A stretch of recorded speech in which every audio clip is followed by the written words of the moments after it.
Hey everyone, welcome back to our channel. If you're new here, please subscribe. I'd really love that if you're returning. How you doing? Grab your coffee, maybe a snack or two, and definitely a kitty or two. Yes, yes. Let's get into it. So here's some good news for us, okay? A ship loaded with the big U corn left a Romanian Black Sea port on Friday, allowing Kyiv to dodge a big R blockade of its key grain exports.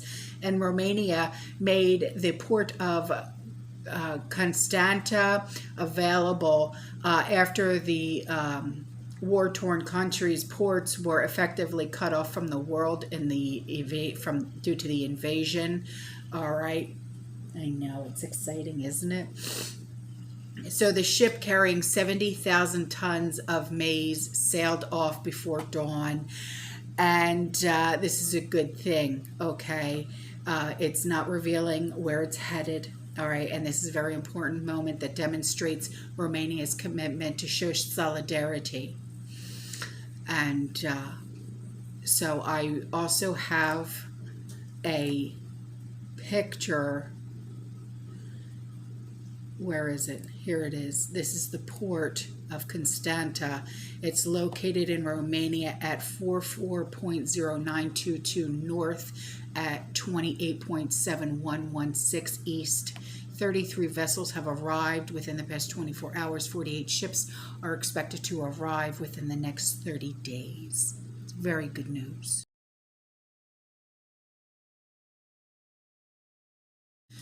So this email came in from a subscriber. Do you want to listen to this, Stormy? She said, I have to share some thoughts via a new employee at work. Oh, Lord. Oh, no. He has been working there now for 2 to 3 months, long enough for me to know this guy has no knowledge of rural life. And he came here from the city south of Sacramento. One day, I was asked what I was going to do over the weekend, and I said, I'm going to go work in the garden. And he ran out that day and bought and planted tomatoes. The next week, the temp dropped, and they, of course, died, and I never said I was going to plant in the garden. His wife and daughter found baby chicks at the feed store, and they bought some. And mind you, no knowledge on how to care for them. I found out after he got a call from home saying that they lost 2 of the chicks. Come to find out, the heat lamp was 6 feet away from the top of the bird's brooder. The poor babies got cold, and then he informed me that they are always getting wet. Another way to lose body heat for the baby birds. He was using a heavy clean ashtray for water. What? Which they could get into and get wet. Baby chicks have no feathers to keep them warm or oils to repel the water. I informed him they need to research how to care for animals before buying any, and he tried to blame his wife and daughter for buying them. But it falls on all of them. Well, yeah, it does. You can't just go out and buy farm animals and think you know what you're doing. What? Yesterday we were talking and he said they were going to take the hunter's safety course and go hunting this fall. I told him, just know what you're shooting before you pull the trigger. He thought I was joking when I told him about the 3 cops from San Fran who came up here hunting and thought they shot the biggest deer they had ever seen and took it in to have the tag signed off only to have their harvest confiscated and issued tickets. They had shot an elk. The elk were being restored to that area. After that time, a customer came to the counter and put his 2 cents confirming what I had said. And after a bit more conversation, he made the statement, we are going to take the hunter safety course again. I informed him they will only teach you about the use and safety of the firearm, not about animals. And he replied, They don't. Scary times when you consider the mind of these people.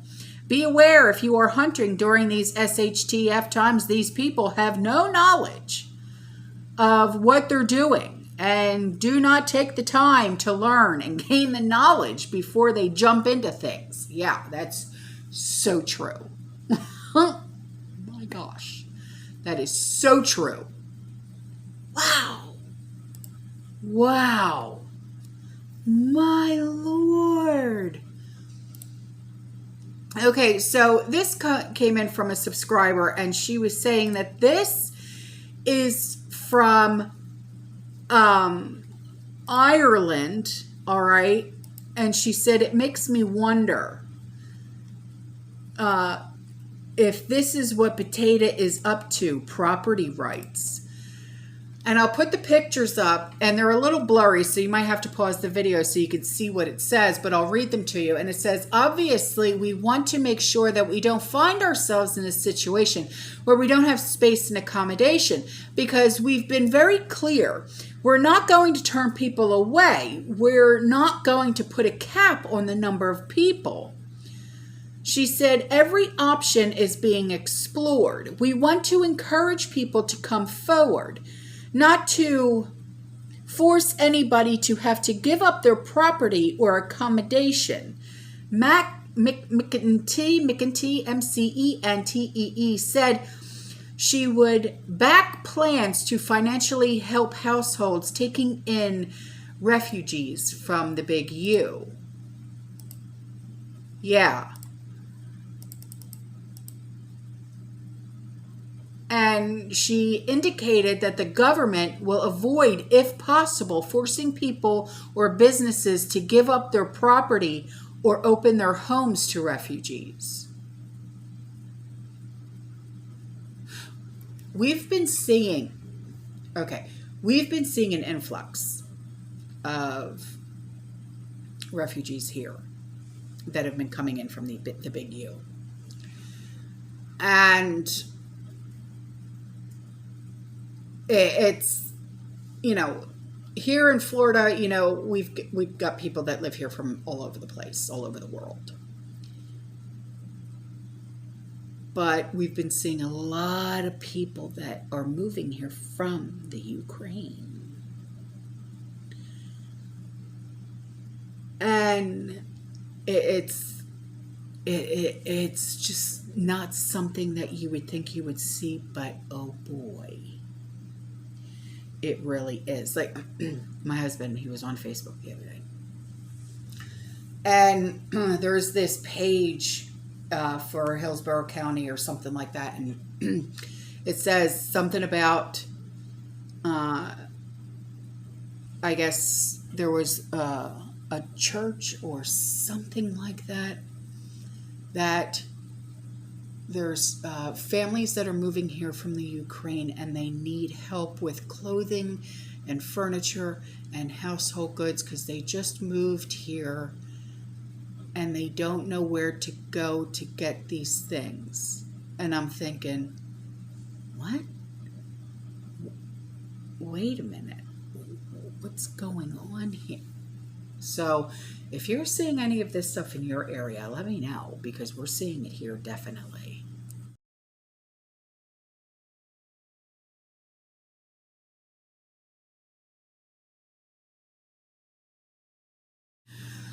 Okay, so this subscriber, she sent me an email and she said, I was watching CNN this morning. It was the 10 a.m. show. And she said, although I can't find the article, they reported that in China, where the outbreak is really bad, residents are being forced to hand over their apartment keys to authorities so they can be locked in from the outside to prevent anyone from leaving. Yeah, I saw this. I saw the videos of this happening.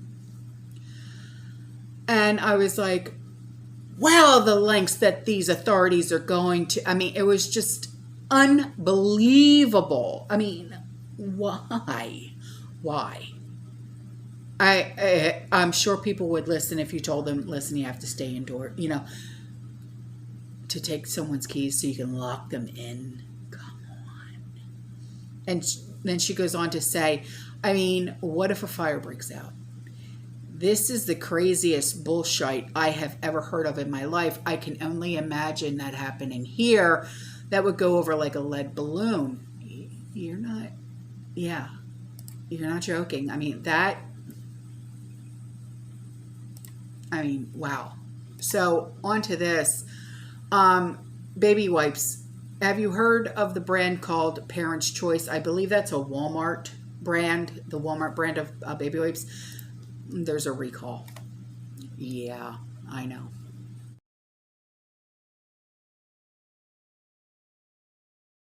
Okay, so a few days ago, we had talked about the disinformation, mumbo jumbo that they're trying to pull, right? And DHS, it's a board through DHS that's, they designed this thing to police misinformation. Okay. Well, there's this representative, and her name is Lauren Boebert, and it's Boebert. Okay, and she's a Republican from Colorado. Well, she has authorized this legislation to shut down this new Department of Homeland Security board. And her legislation would defund the Disinformation Governance Board and ensure the federal government doesn't have a role in defining what truth is for the American people. That's awesome. I hope it happens. I really do, because I'll tell you, this is just, it's getting out of hand. It really, truly is. But that's just my opinion. Now on to this. So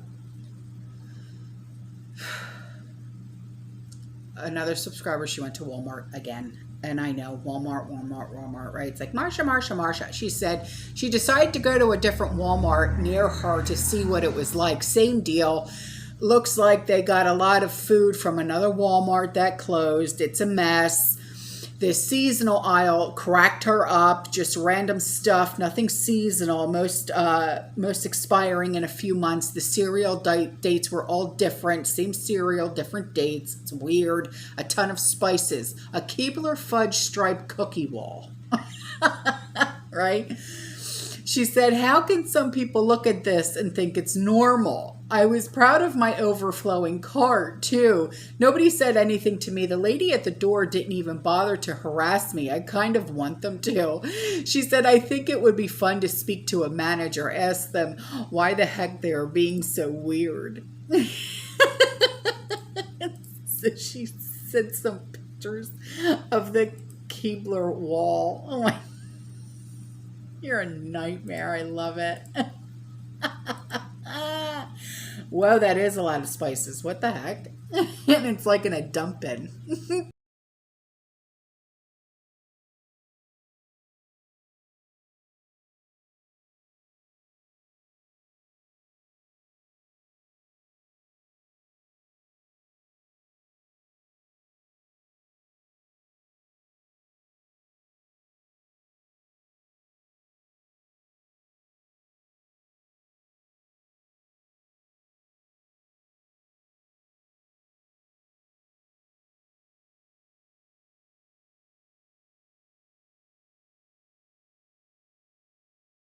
So here's something that's very, very interesting. I had no clue that this was even happening. I don't know if you're aware of it either. And the federal government will now require most Kentucky cattle to bear a radio frequency identification tag in the next few years. And the Kentucky Office of the State Veterinarian, they announced this, okay? By 2023, only RFID tags will be considered official identification. And the U.S. Department of Agriculture is requiring the RFID tags and phasing out metal tags to improve the ability to trace animal movement quickly and efficiently in the event of a livestock disease outbreak. That's not why, but whatever. So a strong traceable system is absolutely essential to maintaining open overseas markets for Kentucky and U.S. cattle. So the Kentucky Department of Agriculture will work with producers and industrial organizations to help with a speedy and orderly transition to RFID ear tags. And in the weeks and months to come, we will be speaking to industry groups and passing out informational materials to help producers make the switch. And as the updates come from the USDA, they will pass them along to Kentucky producers. The timeline for the completion of the transition is as follows. So this started back in 2019, okay? So December 31st of 2019. Free metal National Uniform Ear Tag System tags no longer will be provided by the USDA and KDA. Producers and markets may purchase and apply metal tags in 2020. January 1st, 2021. USDA no longer will approve production or application of metal tags. January 1st, 2023. RFID ear tags will be required for beef and dairy cattle and bison moving interstate. Animals that will require official individual RFID tags include beef cattle and bison that are sexually intact and 18 months or older, beef, cattle, and bison used for rodeo or recreational events, regardless of age. Beef, cattle, and bison used for shows or exhibitions. All female dairy cattle and all male dairy cattle born after March 11, 2013. Cattle staying on the farm will not be required to have an RFID tag. All animals requiring official ID will be required to have an RFID tag. This means cattle sold at a Kentucky livestock market or moving interstate off of the farm that are the covered animals listed above must have an RFID tag. This is ridiculous. So, you know, wow. Just wow. Just wow. So, this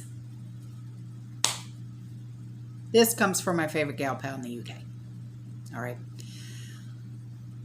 She said, the other week I sent you some info on the Harari, Harari. All right. And she said, I have some more info for you. Okay. She said, okay. And you know the links that what she's talking about will be in the description box below. Okay. She said, the video is what first brought him to my attention as it just popped up on me one day on my YouTube homepage. Apparently, this person, stop, happens to match all 21 scriptures given in the Bible for the AC, Antichrist. And so does Obama, which I have heard time and again. The truth is, no one knows who the false one is until Israel announces it and presents him unto the world stage. However, as always, I will keep the info from this video in the back of my mind.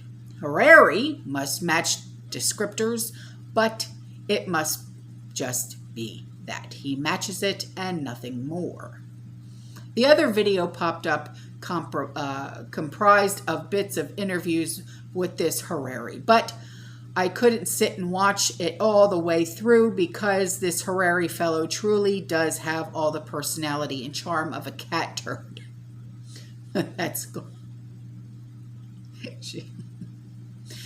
gone furry from sitting outside for months, my God. So a few weeks ago, I emailed you and told you about an article in the Jerusalem Post concerning Mr. Klaus, calling for the New World, at their recent meeting, and we know about the US and the UK planning on introducing a digital currency. Right. Then I came across this.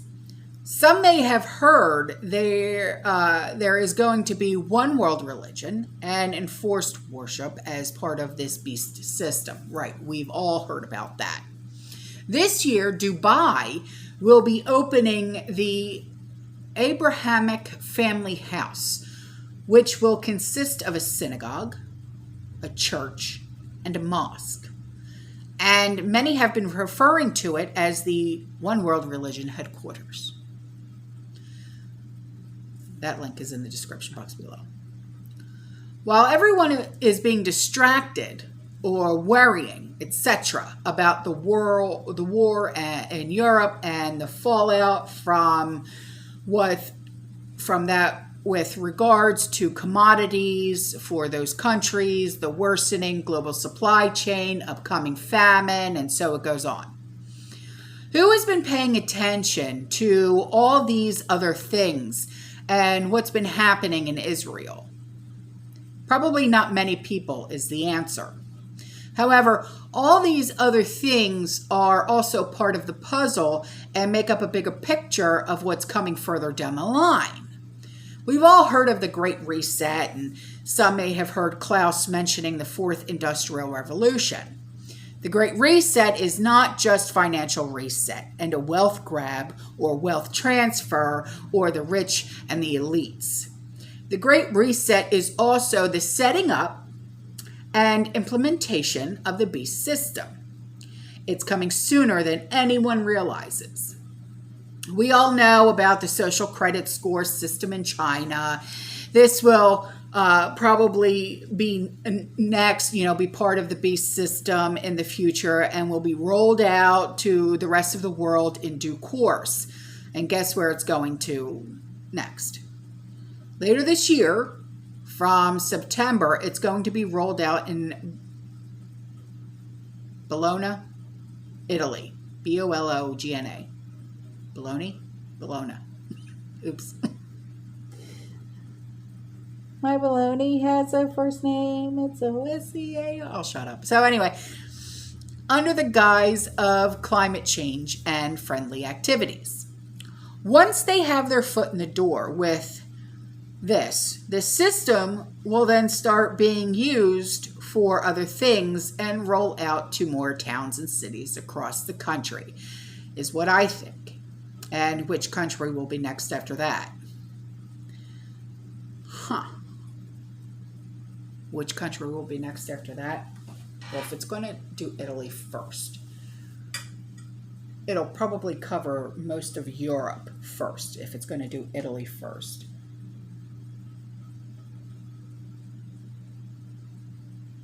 We won't be the last. The U.S. will not be the last. I will say that. The U.S. will not be the last. All right, guys, I'm out of here. I love you. I'll see you in the next one. You stay safe. You stay positive. You keep prepping. And as always, fearless.